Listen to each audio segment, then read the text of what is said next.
Gang, I'm gonna do another walkthrough. This is my establishment. One of the things that I want to talk about mainly in this video as we're walking through is transitioning from your typical lifestyle in the big city. I know right now everyone is questioning living on top of one another. Right here is just my little cheap, it's called a garage in a box. I got it for 400 bucks. You know, you can throw it right up, be out of the rain, keep all your tools and equipment taken care of. That's all that I've done. 400 bucks gets you started as far as I'm concerned. It's comfortable on the weekends, you know. I've got my creeks on either side. We'll just do a quick run through. So you can see here, I got a little fire pit and I generally sit the chairs around over there and hang out. But down here, you know, I've started making some makeshift stairs up this. Eventually I'm gonna have it set up to where I have, you know, some cool little flowers along the way and maybe some stones and what have you. But for now, I just have it, you know, makeshift stuff. Right through here is going to be cleared out, and I'll plant some lovelies in there. Kind of similar to the way that I have the banana plants and the aronia berries on the other side, and I'll show you that later. But I've got such an awesome variety of wild plants that grow all along in here. Ferns, all kinds of stuff. So I'm going to incorporate every bit of that. I mean, you can see all these amazing ferns. And nobody planted all this, but nobody's taking care of it either. So you can see here, amazing muscadine vine.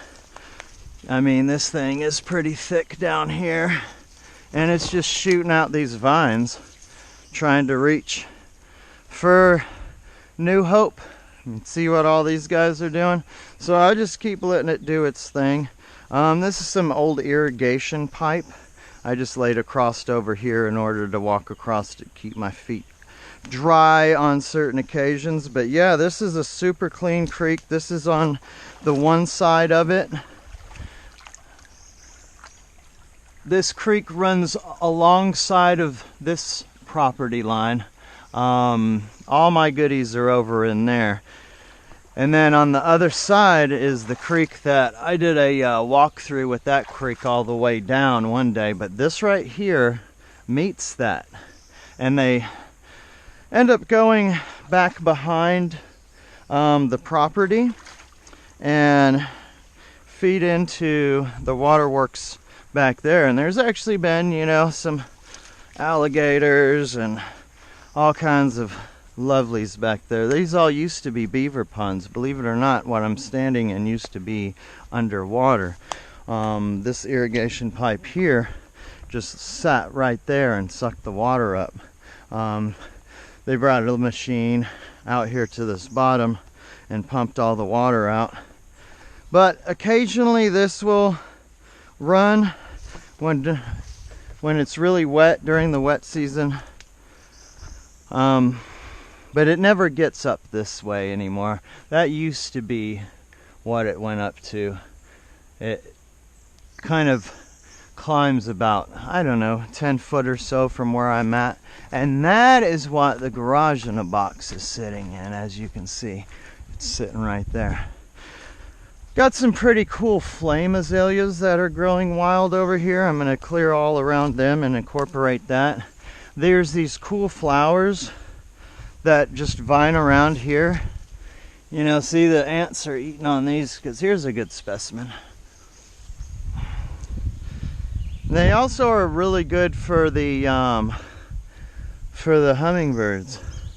They swing down here and hook it up, but those are all over the place as well. Bada bing. So your old irrigation pipe, you used to have a machine sits out here, and it had a big hose that went out there, and it's like a big old sprinkler system that traveled around and sprinkled the water everywhere. Got some potatoes planted, a couple of zucchini squashes and yellow squashes. You can see it's starting to flower out, so I may start having some some food pretty soon. And I got some beans planted. I'm trying to do the Three Sisters garden. The corn variety I used an old Indian corn, the Indian glass corn. I don't see where any along here has actually took, but there is some down over there that I know that has. But I got potatoes and squash, and I even have a couple of watermelon plants in here.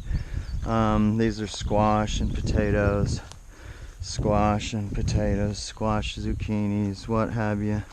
And here, squash and potatoes. There's some potatoes there.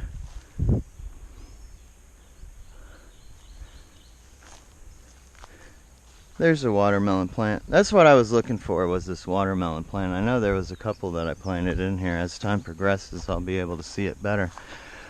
But I just got done mowing grass, and I mowed almost the entire field. Some of you folks have probably been watching for a little while. And one thing I like to do is leave something for the butterflies and the pollinators to still have. That way I, don't make them go somewhere else in order to eat. I want them hanging out here, being happy. Not a whole lot is blooming right now, so everything out there is wild. They like that stuff. And it's just typical crap like this. But you'll see pollinating insects all out in there doing their thing. Got some watermelons planted over here. Watermelons. And if you notice, I try to keep it in the tree line, because it gets good sun, but it's also never like heavy sun. And ideally you want your garden vegetables to not be like, wow, way out there in the sun. Some things may like that, but things like potatoes, you're going to really bring you're going to extend the growth period of your potatoes if you actually put them along the tree line. Now, not under trees, but see how I've got right at the edge of the tree line? Now, right at the edge of the tree line, I haven't put any kind of even chicken manure or anything on this stuff. It just went straight into the ground. But the good thing about this bottom here, all of the nutrients all wash essentially down to here. So I knew that plant stuff in here would be just fine. But I also got wild sassafras. This is sassafras. Sassafras really likes this spot. So I try to keep the sassafras incorporated here, and I'm also putting in honeyberries. Now these honeyberries are in the same family as honeysuckle. I actually got some berries from them. So there's one here, one there, one here, one there, one there, one over there. And eventually this will start vining up like you see honeysuckle vines. And I want to kind of incorporate these sassafras trees and have them vine up. And then in the front here I can, keep up my garden. Probably eventually even put some raised beds in here. Because right in here is where I want to put my little cabin. On the other side over here, we have this waterway. Okay, so I just showed you that one. And over here is the other. Now, during your transition from the city, you don't want to just pick up and leave and come to here, Ideally, you want to give yourself a couple of years to establish some stuff, and that's exactly what I've done. Now, I have every intention on making this my permanent abode in the very near future, but for the time being, something as simple as this. I got this pump. You can see my makeshift there. It looks like some ants kind of came and messed with it since I was here the last time, but we got a pump that runs up. I can use that as far as, even taking a shower. You can put a nozzle on that and go to town. I generally just bathe in the creek when I'm out here. It's nice, it's enjoyable. You've actually got chunks of clay in here. that, you know how folks go to these spas and they put clay all over their fucking face and shit? Well, I figured, so here's one right here, just a big old handful of clay. You rub this stuff all around you and let it dry. It takes all the impurities out of your system, and it's actually some amazing stuff. So I do that quite frequently, and it helps me as far as stay as looking youthful as I do, and also get rid of all the toxins and the nasties that, you know, like to hang out in that skin layer. Now, one thing, a few years ago, I ended up getting some kind of ringworm nasty shit. And I went out in the sun and it like damaged my my skin. I got all these little spots. Now, it did take over my whole arms basically, and even some of my my chest and my back. But over the last couple of years, taking some Ormus, doing that clay stuff, it's all coming back to the way it's supposed to look. So I'm pretty excited that that clay is just everywhere in here. Anywhere you run into this creek, you have big ass chunks of that stuff. And there's literally like huge fucking chunks of it. So one of the other cool things why I'm on this clay you can do with it is you can use it to make fire pits. You can do like primitive clay blocks and put them in the sun. You know, I've got sand all over this place, so you mix that clay in with your sand. You can also, there's so much fucking nutrients in that clay. That's why it revives your skin. If you take some of that and just sprinkle some of that around your plants that you want to, you know, help out, you are going to introduce so many nutrients into that soil, and that plant is going to love you for it. So back to just starting out, okay? You just get out, you get yourself a property, you know, get 2-3 acres. I mean, in an ideal situation, 5 to 10 is all you really need. But you can make a good half-acre lot work to your benefit. And I mean, in a big city scene, a half-acre, and really putting in permaculture techniques, you'll be able to stretch every ounce of growing space. Okay, you can trellis, you can have things going off of trees and make more space for things to grow. You will have, just say, this amount of space right here. You could literally feed your family. You got to think hard and wise when you have smaller spaces. But when you have a bigger space, ideally what you want to start off doing is large canopy trees that help the soil. Okay, so your main focus is not necessarily, wow, I want things that'll feed me. Your main focus is, I want stuff that will help the soil. Now, a few things that you want to get started, like pawpaws. Okay, this is a pawpaw, and they are native to our area. They're one of the very few native fruits that were here before the Europeans got here. The pawpaw fruit. The bad thing about the pawpaw fruit is it takes 10 forevers to grow and give us fruits. So I said, you're going in the ground first. Y'all pawpaws need to establish yourselves out here and do something special. But ideally what you're looking for is stuff like that you want, that takes forever to grow. Get that planted first. This is a pecan tree. I planted this pecan tree as a little seedling pecan tree that came in with a kit with a whole bunch of gobbler oaks and pecans and apple trees, seedling apple trees. Hey, little beetle. There's a trippy little beetle. Look at this back. He's got this amazing design. Oh, he just stinked on me.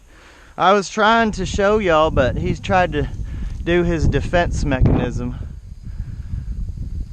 Anyways, the pecan trees, gobbler oaks, chinkapin oaks, chestnuts, all of these nuts, quote, you know, that's a Chinese chestnut, colossal chestnut. This is just a tree that's growing.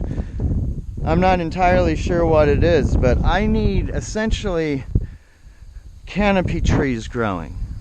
So for now, anything that isn't a gum tree that just grows up in here as I'm mowing my grass, like this for instance, all of these are just, they decided to grow here. So I said, well, you know what, you're not a gum tree and you just happen to be an oak tree, so you're happy.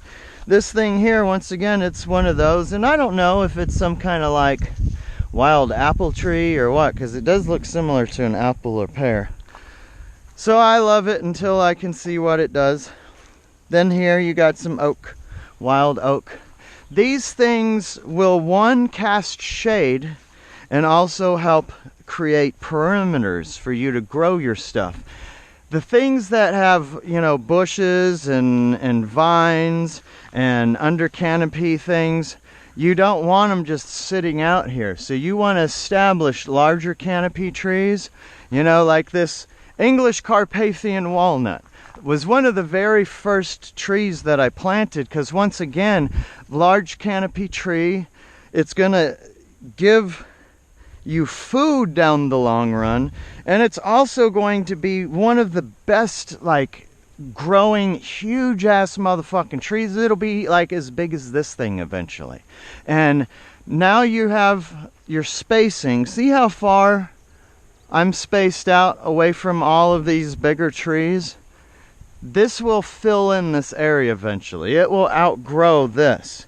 This oak will once again become, you know, a chop and drop type tree, but we're going to have root system in the ground. And as that dies, it's going to help decay and feed this tree.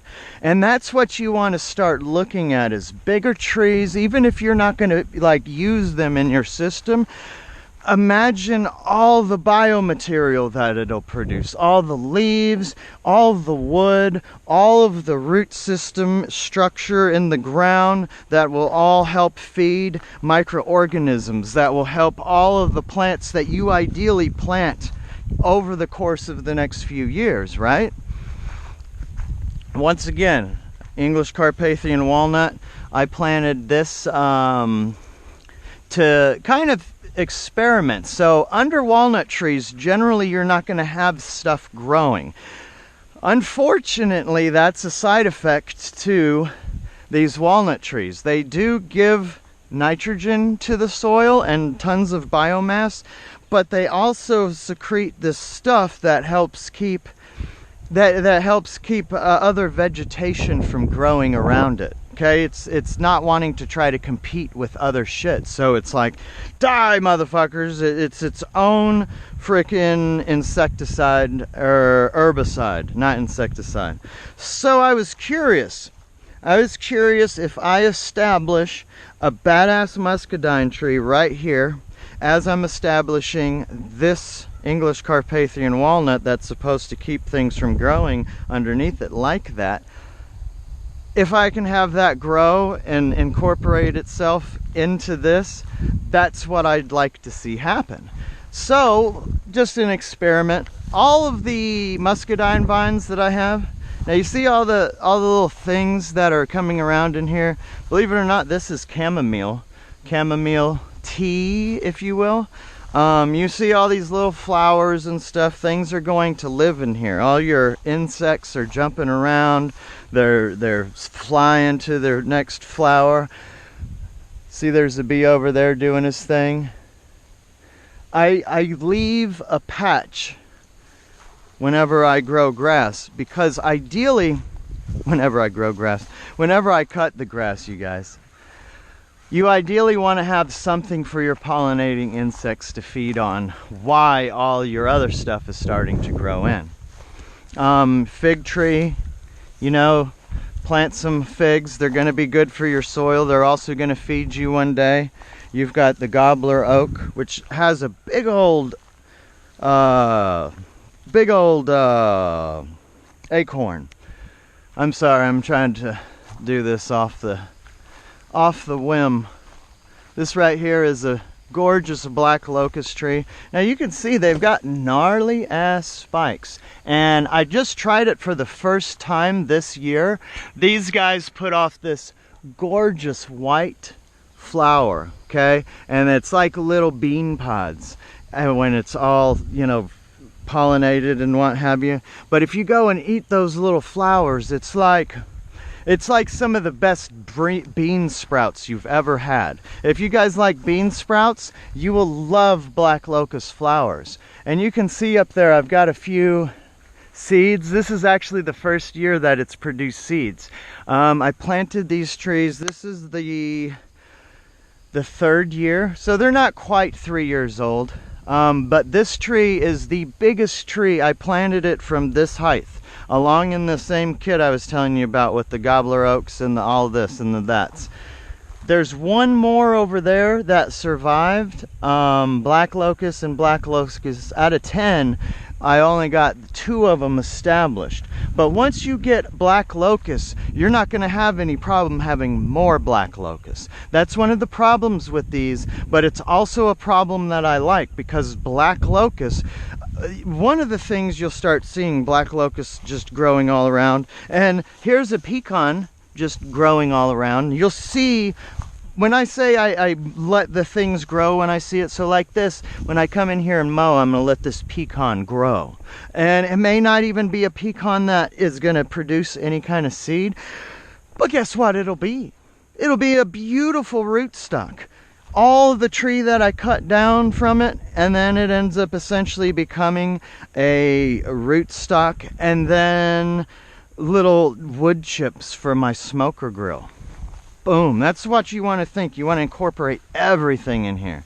But you got fig tree that's just finally coming on after 3 years. You know, some things kind of knocked it back, the frost and what have you. I planted all these figs at the same time, and you want different varieties. So you got this one and that one, a Celeste, a Chicago Cold Hardy. This one right here is a brown turkey. Now you see what I'm talking about. It grew like these, and then the frost knocks it back, and then the sun knocks it back, but they're still going. So we're gonna see what happens with these. But like I said, I planted these ones better all together about a couple years ago. Not quite when I planted all this other stuff, but I think about 6 months after that. This right here was one of the English Carpathians, but it died. But off of the root is shooting out all of these other little guys. So what I'm doing here is essentially letting them grow, and I'm going to bust them apart and essentially have, in the wintertime, other little English Carpathian walnuts that I can plant around the place.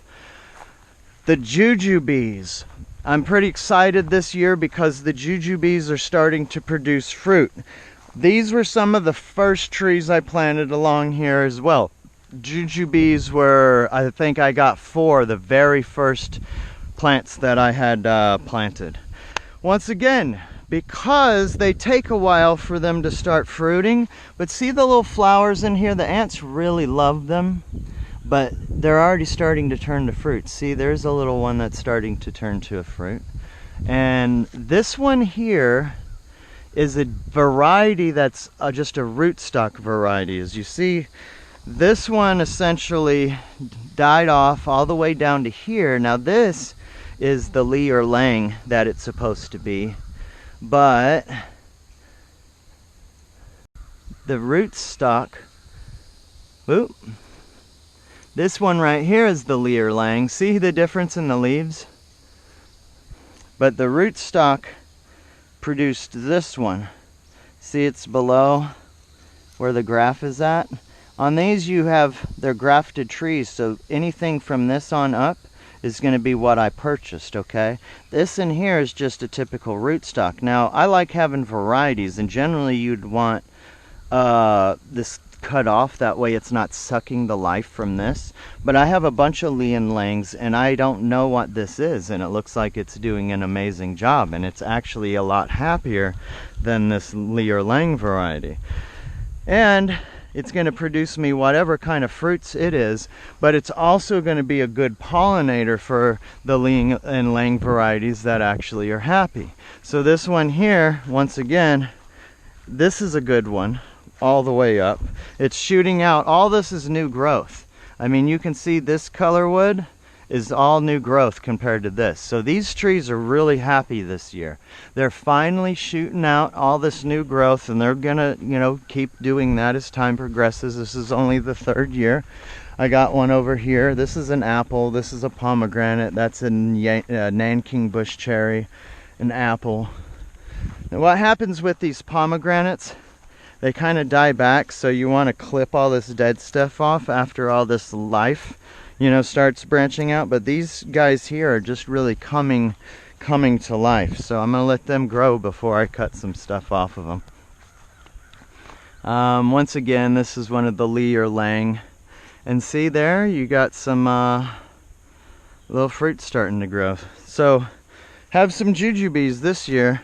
In here, this is essentially the seed cover that I had out here before I cut it down.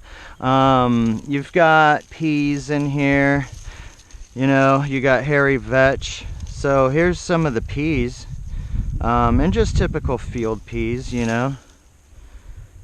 Adding some nitrogen to the soil, adding some fodder for the critters. This hairy vetch is a great nitrogen fixer. These field peas are a great nitrogen fixer.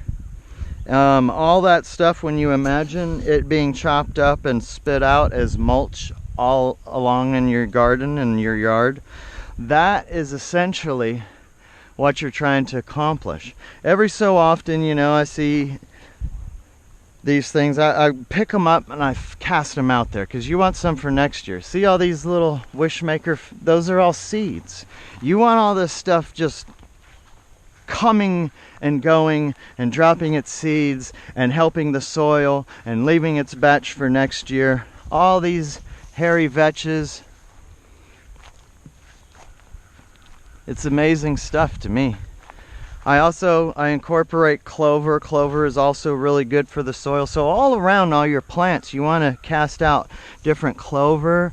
You want to cast out, you know, hairy vetch. You want to have field peas. You want to have things that feed your soil. Feed your soil, your plants will be happy. This is an apple tree. He was a little sad way out there in the sun. A couple of them had died, so I moved all of my apples I want to have in this area in order to create my apple orchard, if you will. Now, I only have maybe 20 apple trees or what have you. Those things will produce a lot of apples, but they're all going to be different varieties. Okay, I got the Pink Lady, the Black Arkansas, the whatever this one is. This one is the Honey Crisp.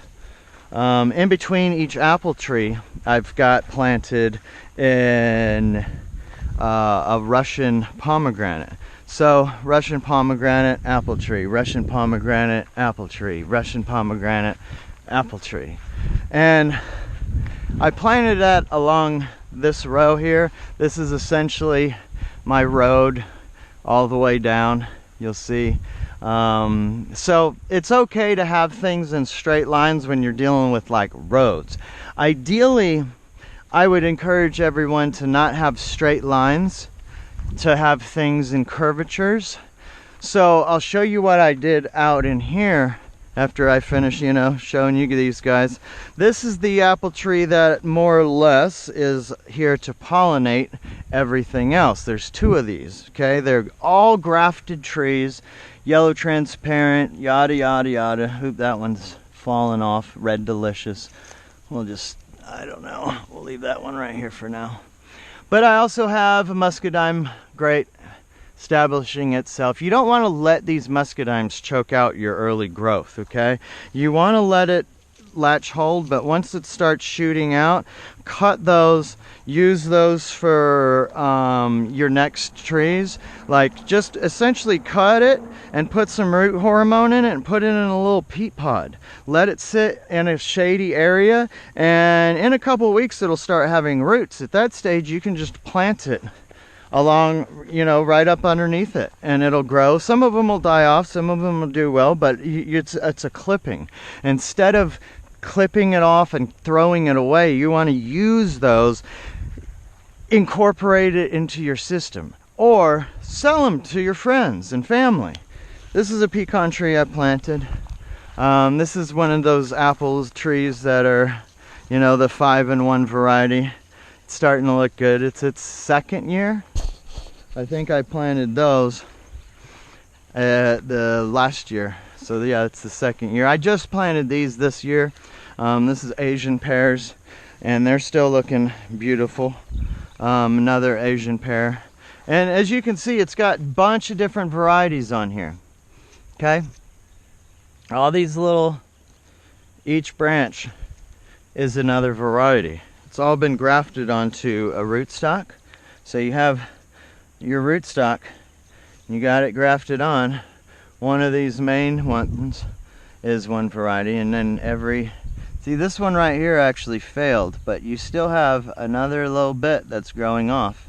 If I'm not mistaken, that one was the 20th century. 20th century ended up breaking off, and I just put it right here. That way I can know what this is. Because that will be...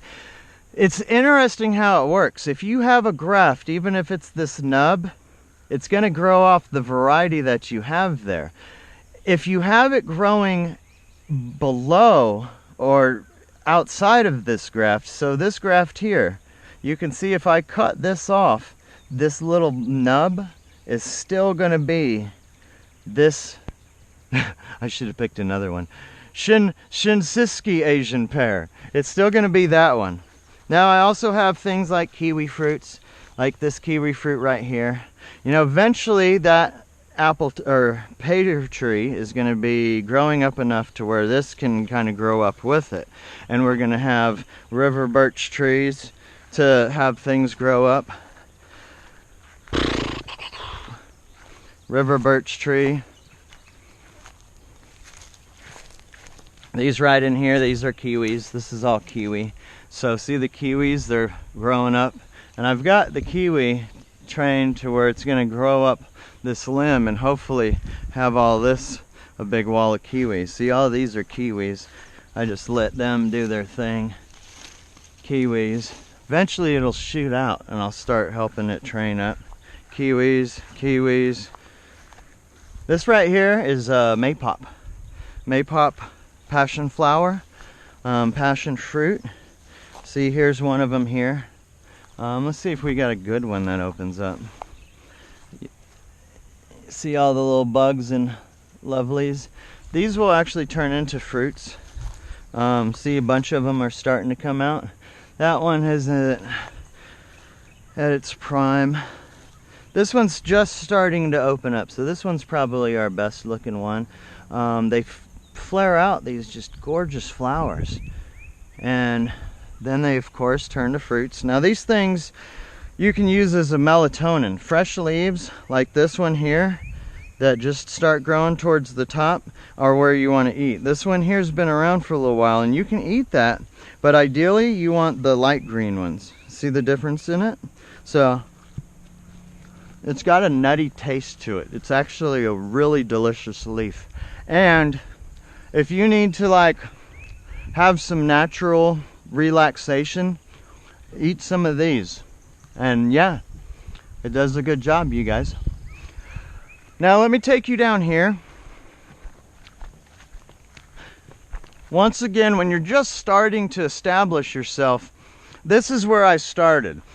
Okay, I had a hammock here to here, or hammock over there. That's where my hammock had graduated to. I had to clear out all this stuff.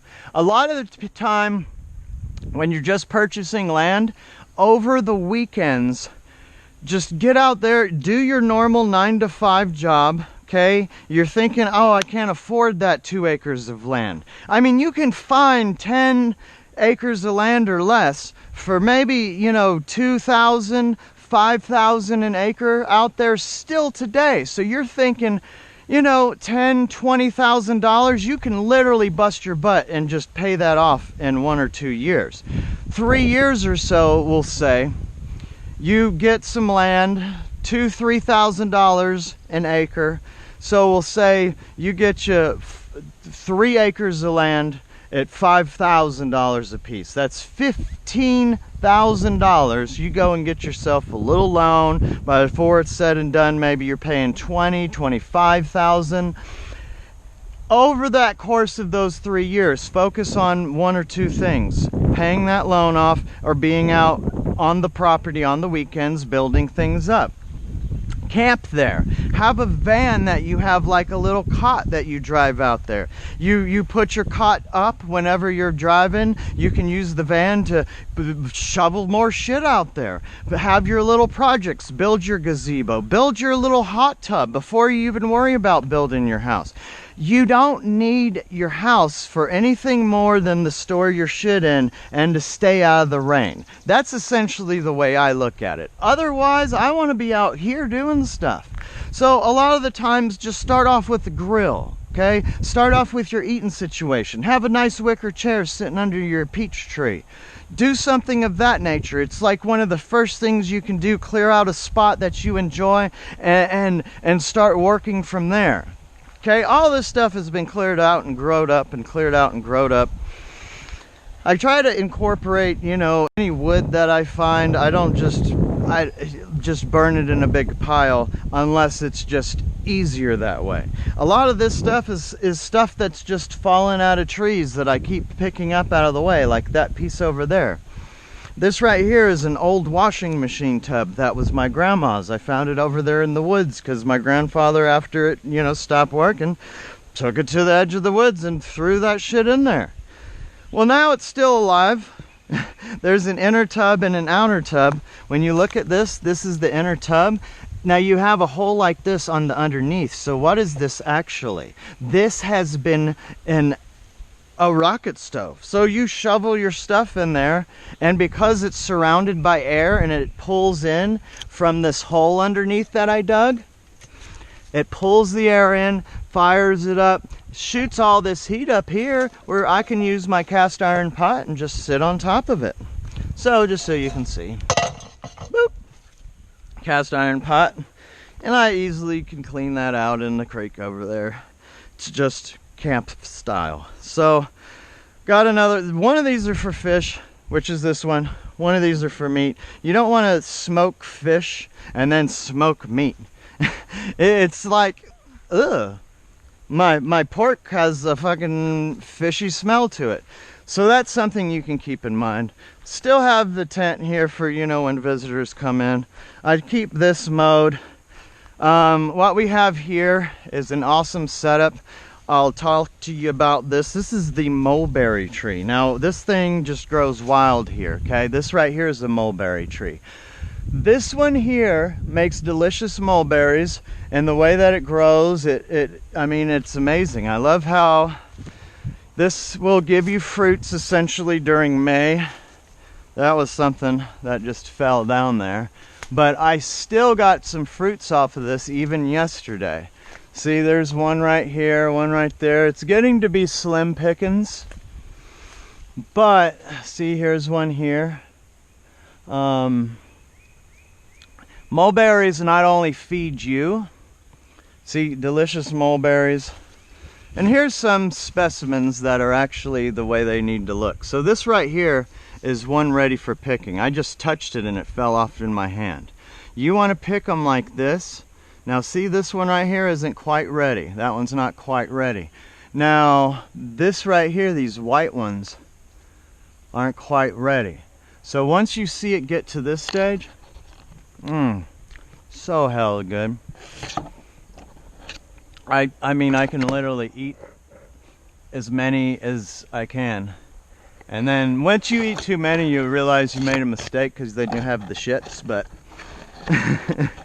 having these mulberry trees are amazing because, second factor, anything you have on your property will love this. Rabbits, chickens, ducks, guinea fowl. Guinea fowl would rather have bugs and shit, but they will eat these.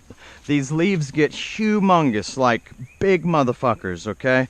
Some of them are like shaped like this, some of them are shaped like that. But as time progresses, you can just chop this down. See how this is all springing up out of a tree that I chopped down? You chop all this shit down, bring it all to your critters, let them eat it.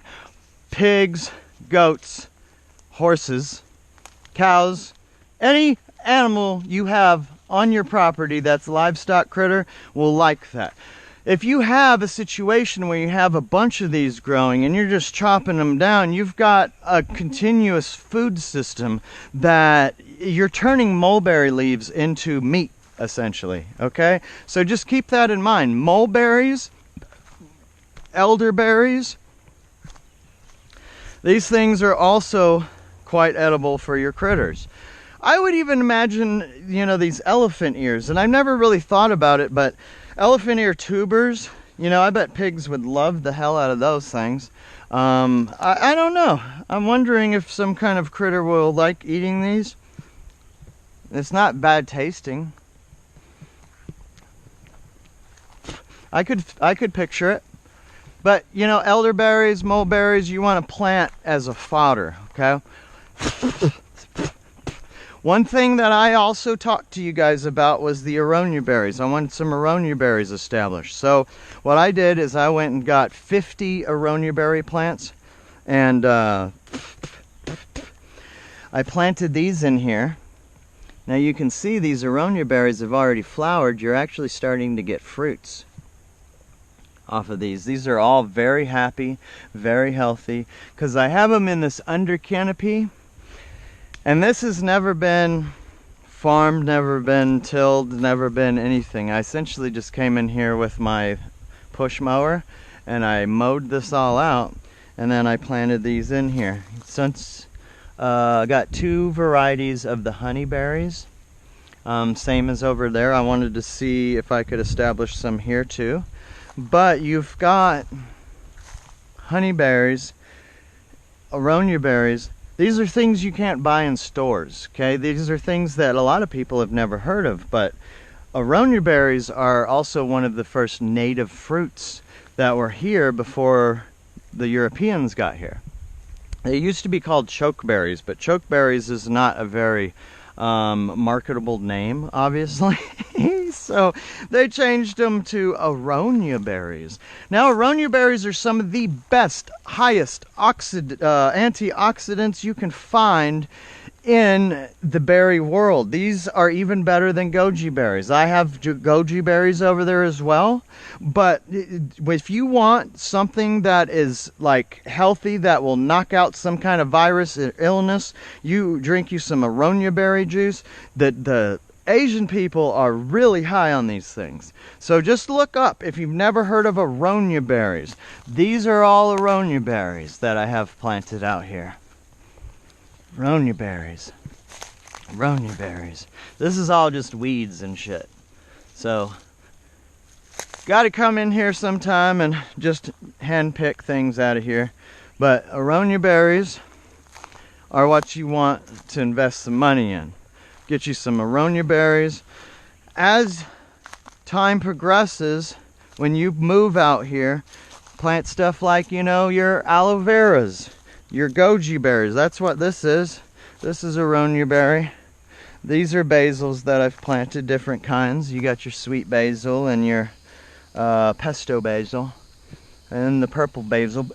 Purple vegetables, they add life to you. Eat purple vegetables. These are my banana plants. They're doing splendid. These 2 here came from a customer of mine. I saw in their backyard. These are the suckers off of it, but it was huge banana, and it actually produces fruit. These little babies, I got one here. You can see it's starting to come up. Got other 2 back there. Those are the blue Java ice cream bananas. They're supposed to give me a blue banana that essentially tastes like vanilla ice cream. This is, once again, this is the same creek that runs, ooh, there's a little bass fish in here. Same creek that snakes on down to this side of the garage in the box back there. All this in here is just worm castings. I mean, beautiful stuff. If you really wanted to take some of that and throw it out here on some of your trees, it would love it. This right here is an elephant ear. It was one bulb last year that I planted. Now you see 1, 2 major bulbs, and then one baby, one baby, one baby. You've got 5 bulbs off of one elephant ear in 1 year's growth. This one turned into 3.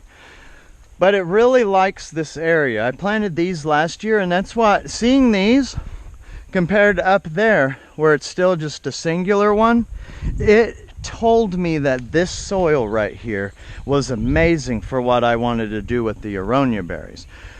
Out of this little chunk right here will all be aronia berries that I can walk through and harvest my berries and have all of the aronia berries that I need. You can freeze them, turn them to juice, turn them to wine, turn them to jams, and you can actually turn that little space right here worth of aronia berries into a profit.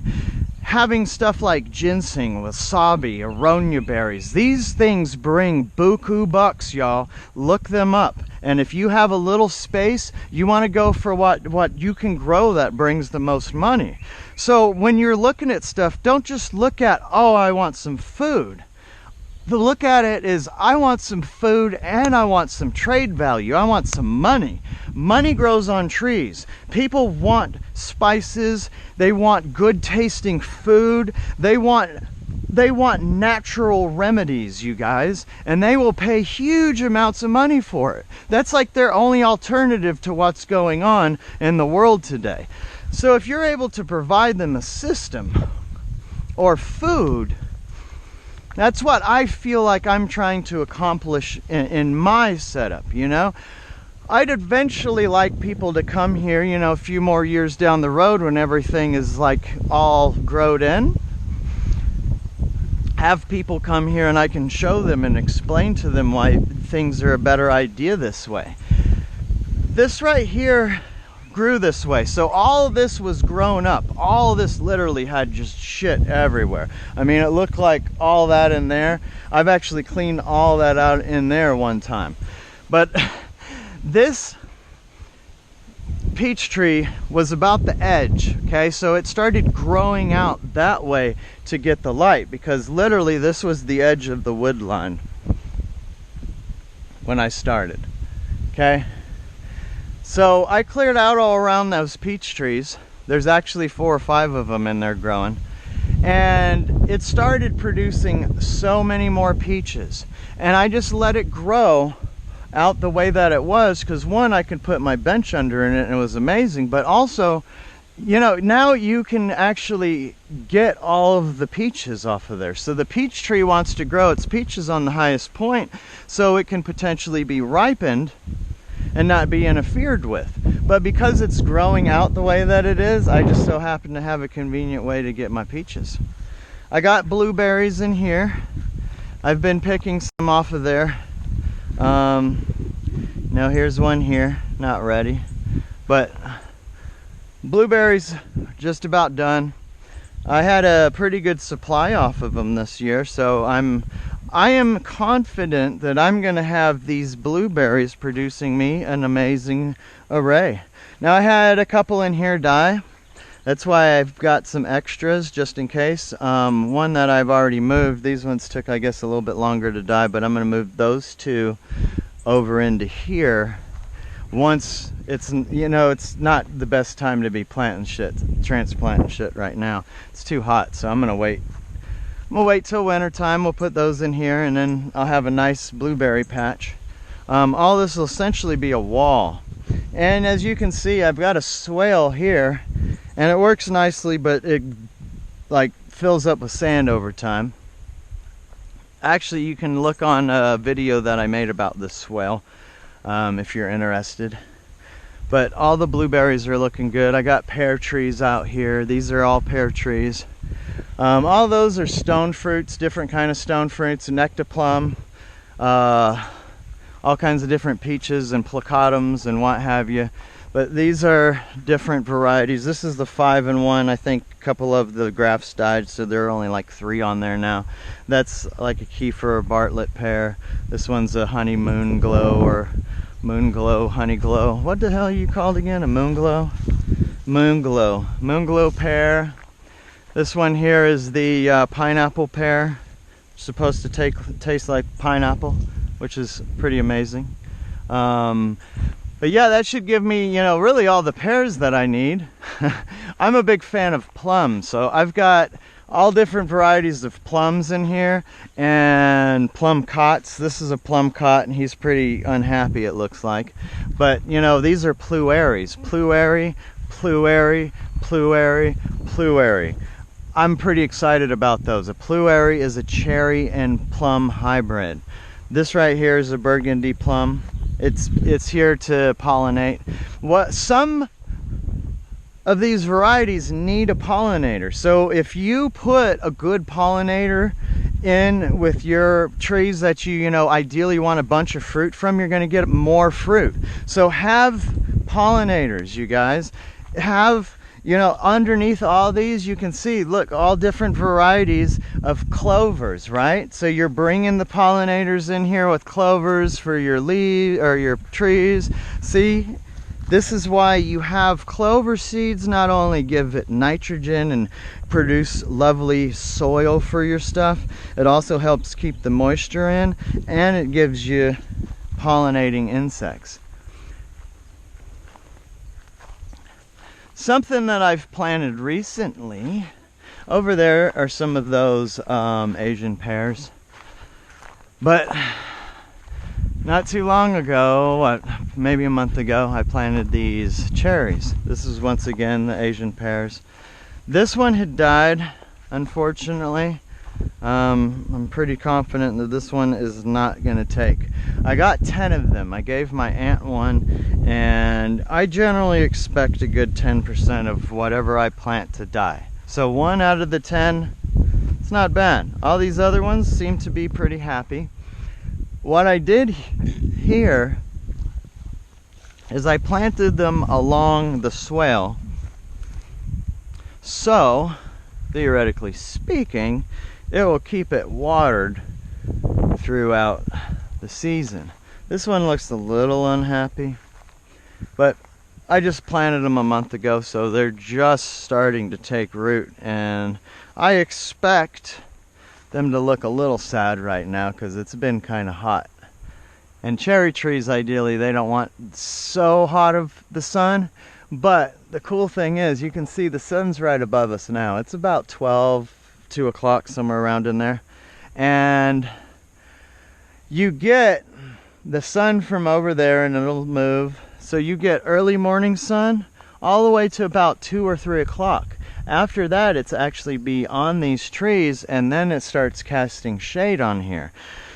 So you have your good 8 to 10 hours of light, but it's not the hottest light, you know, hottest sun of the day. So when you have cherry trees, ideally you want them to be up north. I'm down here in South Georgia. This is kind of an experiment. Also, I got aronia berries out here. Aronia berries want that situation down there where they're in an under canopy, when they're in, you know, good fertile soil that's untouched by man, not tilled up for years and years. All this used to be tilled up and farmed. I've brought the soil back over the last few years where I was confident that right here I would be successful with these cherry trees and aronia berries that once again need to have moist soil and not be hammered on by the sun. So I put these all here in hopes that it's going to be successful because of the way that the sun works. And that's how you need to think about your system when you're building it. Think about where the sun is at, how the water flows down. You can see how much higher the elevation is of the property over there. All the water is going to come off of that field out there. It's going to come down here. Last year, I had trees planted over there, and it was like a swamp in here. You could literally get tractors and four-wheel drives stuck in that situation before I put this swale in here. Now that I channel the water all the way down over there to where the blueberries are at, now it has an easier flow to that creek. Now I can actually incorporate this system to benefit me, because I'm growing trees that aren't supposed to grow out here because of this. Think about your swales bringing opportunity to your property that you otherwise wouldn't have. See, I still have water in here. See, I got a little wild honeybee right there getting some water out of here. Now that's pretty exciting to me. I don't know where that honeybee is at, but I keep seeing them out here. There are wild honeybees just living out in the woods. We've never cut these woods back here down ever and let it grow back with pine trees. So it's all still wild ferns, wild. Makes me happy. See, we got tons of water just sitting in here. See if there's any mosquitoes I'm seeing. I don't see any mosquitoes. Normally you have tadpoles and frogs that are living in this thing, so you generally don't have to worry about the mosquitoes as much. All this, essentially water flows down into here. You can see where it's washing out. What did I put here? I put a river birch tree because it loves this kind of shit. You have a river birch start casting out its gorgeous wood and you'll always be able to start fires. You will always have beautiful shade right here on this spot. You can incorporate. This right here will also suck up a lot of the water that gets out into here. And you don't want your road. I mean, this is my road right here. Come right through here, right through here. I don't want my road to be sopping wet. If you notice, I got this higher. That way all the water flows right through there. That keeps everything flowing the way it needs. Now look at how much field is out here. That is essentially a big water catcher, and it all flows down to here. It wants to go over there to that creek that just flows down. What is that? Hope that's just a tree. It almost looks like there's a vehicle over there. I'll have to walk over there and check. You've got all this water wants to come down to this creek or that creek. That's where all that water flows from. Because every rain, it takes weeks for all that water to flow and to come down into one of these two creeks. When you first are starting out, think about bringing life to your soil. You want your soil to be happy. This pecan tree I'm actually pretty proud of because I dug a hole about this big around here, and I dug a hole big enough for me, a good 5 foot into the ground is how far this taproot went down. This was planted right over here by another pecan tree. It was just growing out. And this tree would not have been happy next to that big old one. This one here was right in the cluster. So you had a cluster of 3 pecan trees. And I ended up picking both of these out and the optimum time of the year because they have lived here for the last 2 years. And you can see where the top of those right there died off, but you can transplant a pecan tree, you guys. You just have to dig the fuck all the way down. Don't get tired because you need that taproot to live. That taproot, any roots that are going outward, it's okay to lose those, but you got to keep the taproot. This right here is a happy tree because I did that. I'm going to move that one because it just sprung up randomly here, but you can see there are all these oak trees, pecan trees, things that are just popping out of the ground randomly. This is a grafted pecan tree that I planted here because I want variety. I want a plethora of cross-pollination going on. This is a cherry tree. And if some of you guys are watching from older videos, you know, here's a fig. This right here is my best friend Waffles. I lost him a couple months ago and still kicks my ass because I deserve to have at least another 5 years with him. But that's one of the things that you go through in life is loss. But loss is essentially what creates a strong person. Being strong isn't because you can lift the most weight. Being strong isn't because, you make the best grades. Being strong is when you have powerful situations come and go in your life. And how do you react to them? Well, I have every intention in making this Waffles Farm a household name. I'd like to see this place become replicated in other people's backyards, This right here you can look at as an easy way to introduce yourself into permaculture. Once again, this is a mulberry. These are gummy berries. Gummy berries actually produce nitrogen into the soil. So once again, I planted these gummy berries in a curved shape. Why? Because the sun goes from there over here. During the direct middle of the summer, it starts there and it comes out this way. And then it starts moving back that way during the winter time. And then it'll come back out here by, midsummer solstice. It'll start moving back.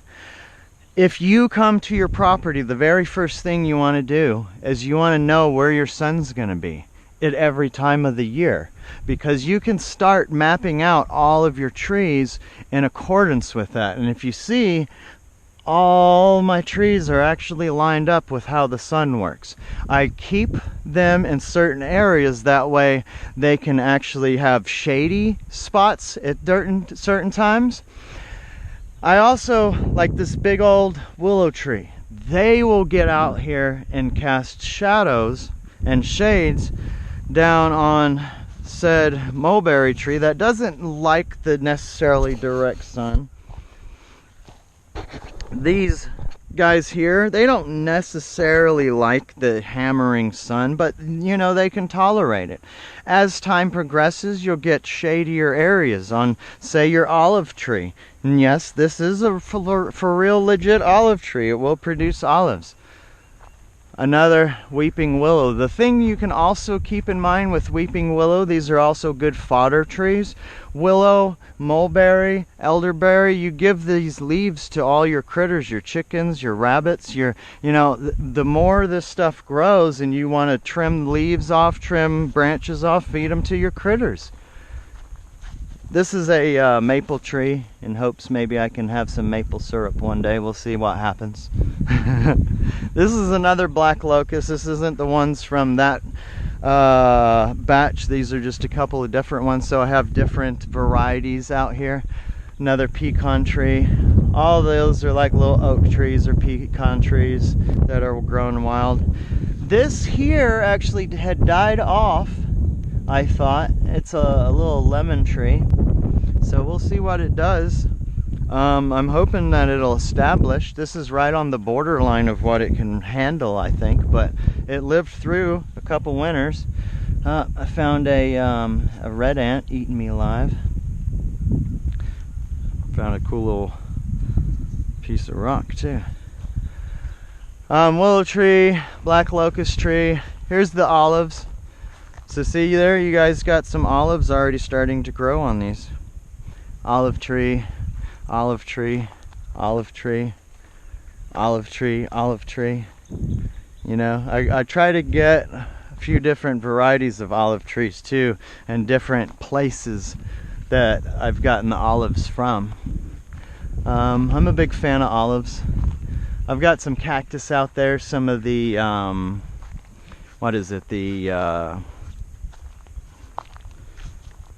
prickly pear cactus is what I'm searching for. And once again, you got another swale. All of your rain wants to come and kind of wash this down. So as you see, I have created a system where it's all in circles to help keep the water from washing this out. At one point in time, that area was just sand from all the water. It just washes down these fucking hills. So what I did is, you see, this is a big area of where water collects, and it will wash off down that slope, or it'll wash off down into here. Now I'm going to bring this ditch back and create a hugelkultur. So all these dead and dying trees, I'm going to put all the big limbs and what have you in this ditch, and as time progresses, put more and more like debris and dirt and what have you, and fill this back. Now you've got a natural swale that's grown through here. If I fill all this up with material like this, I'm going to have essentially a big sponge directly under the ground here. And all this will become some amazing soil to grow stuff in years down the road. So think about years down the road, you've got something like this, you're like, damn, what am I going to do? Put all your debris and bullshit in there. Over time, it's going to decay. It's going to feed the soil. It's going to be a sponge down there for anything you plant up here. It's going to be essentially able to go through droughts. It's going to be drought proof. So stuff that you want full sun, because remember, the sun's going to be hammering down on this spot, but it'll have tons of water. So you'll have a good situation. Growing corn right down in there is actually a really good idea because it stays pretty wet. Damn, that red ant messed me up. Now I got itchy feet. Okay, think about growing stuff that can prevent situations like that. I got aloe vera plants down here. But I also have a comfrey plant. Now comfrey will actually help your skin ailments, any not emphysema, that's like breathing problems. Whatever, you know, you got the skin problems. I don't remember all the names. Essentially, comfrey will help with any of that. Even a bug bite, itchy feet. That's an olive tree there. My jujubes, Nanking bush cherry, jujubes. But see how when you're looking at it from this perspective, it looks like just the trees are scattered about. But I actually did a curve and another curve. I did them in waves essentially to kind of buffer any water from flowing down and washing sand all up in here. There's the blackberry. Here's a chestnut. Here's a sago palm. All this, like I said, used to be just sandy stuff, all washed in here. So this soil sucks. These little patches of grass, if you notice, I don't cut them, because guess what? All this is seed. So it will help seed this, and it's also not washing more sand from up here down here. Everything's starting to take root and keep this from washing out. If you also notice, I don't cut the grass so much in here. I try to let it establish and also help keep it from washing out. You can see here where it still washes out. This is recent. I mean, this is fresh sand. This is essentially what this does. So what you want to try to do, you want to try to keep your soil, your topsoil, from washing away. You want to try to work with the sun. You want to work with the contours of your property. You want to plant your trees in a system that you're not going to just be wasting money. Maybe 10% of the time you'll lose your plants, but that's acceptable. I mean, good 90% of what you plant should live. If you take care of it, you put it in the right spot, it gets watered for the first year like it needs to. But every so often you get one like this. It's just not happy. I moved this thing a few times. It's just not happy. So I'm going to have to replace it with another black Arkansas tree. And we'll go from there. This here was my attempt of birds. I actually moved all the birds over there because, like I said, I'm only here during the weekends. And when you have critters, birds are actually pretty hard to take care of. But in this kind of system, I was able to do it until the bobcat came and found them. They got all to be adult size, and you can make this place here bobcat proof, but it was easier for me to move them over there and make that place over there bobcat proof, and they've been okay. And I'm gonna, you know, build it back. Once I live here, this will become my critter pen for the birds. I'll have some rabbits as well. I've actually already have the rabbits there at my aunt's house, and she's taking care of those for me, because once again, I'm only here on the weekends. So you have family around, you have friends around. Keep your neighbors close. Interact with your neighbors. You want to know your neighbors, y'all. If you have a farm, you want to know the people that are close by. You want to interact with those people. Here, I'm lucky enough for those people to be family. So one of the things when you're having a homestead, you want a good team. What I'm doing right here is comfrey. So where that ant bit me and I'm all itchy foots, I just take some comfrey and I rub it all over that ant bite. This also can work for any other kind of bites, spider bites, any kind of mosquito bites, or you know, even bees and what have you, bee stings. Now, as time progresses, you will find that anything that you encounter, as far as poison, any kind of what have you, you generally have a plant for it. Any kind of virus, any kind of illness, you generally have a plant for it. Eating plants and fruits and vegetables will generally have your immune system to a state where you're not going to have anything get you sick. Just keep that in mind. In a time like now, you want to build up your body to fight off, you know, diseases. You want to build up your immunities. Having things like aronia berries, eating like good proteins like nuts, and having bean sprouts, you know, that you're either growing from beans or growing from black locusts. You know, you got random potatoes planted along your path. You've got future for watermelons and zucchinis and squashes, and you're planting berries. You know, any kind of berry is going to essentially give you antioxidants. The thing is, what gives you the best antioxidants? What grows in your area? You know, what can I